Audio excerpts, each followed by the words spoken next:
आता सरकारनं मराठा आरक्षणासंदर्भात काढलेल्या जी.आर. संदर्भात हायकोर्टात कॅव्हेट दाखल केलं गेलंय। शासन निर्णयाला मुंबई उच्च न्यायालयामध्ये आव्हान दिलं जाऊ शकतं, त्यामुळे मराठा समाजाची बाजू ऐकून घेतल्याशिवाय एकतर्फी निर्णय पारित करू नये अशी विनंती करणारं कॅव्हेट आता मराठा समाजानं दाखल केलं गेलंय। मनोज चरांगे बीड इथले समर्थक गंगाधर काळकुटे यांनी हे कॅव्हेट दाखल केलंय।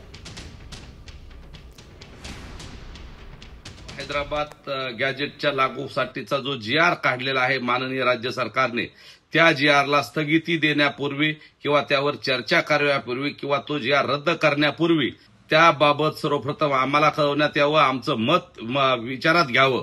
दिल्ली येथे काही लोकांनी या जी.आर.च्या संदर्भात याचिका दाखल केली असून मुंबईतही हायकोर्टात कोणत्या तरी एका एनजीओने या गॅजेटच्या जी.आर.च्या विरोधात एक याचिका दाखल केलेली आहे। म्हणून आम्ही हे एक पूर्व कल्पना आणि पूर्व काळजी म्हणून हे कॅव्हेट दाखल केलेलं आहे।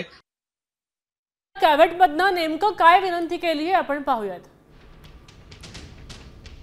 ओबीसी समाजानं जी.आर.ला आव्हान द्यायची शक्यता वर्तवली जाते। मराठा समाजाची बाजू ऐकून घेतल्याशिवाय जी.आर. बाबत निर्णय नको। हैदराबाद गॅझेट जी.आर.मुळे इतर समाजाच्या आरक्षणाला धोका नाहीये। मनोज चरांगेंची चर्चा करून हायकोर्टात कॅव्हेट दाखल केलं गेलंय।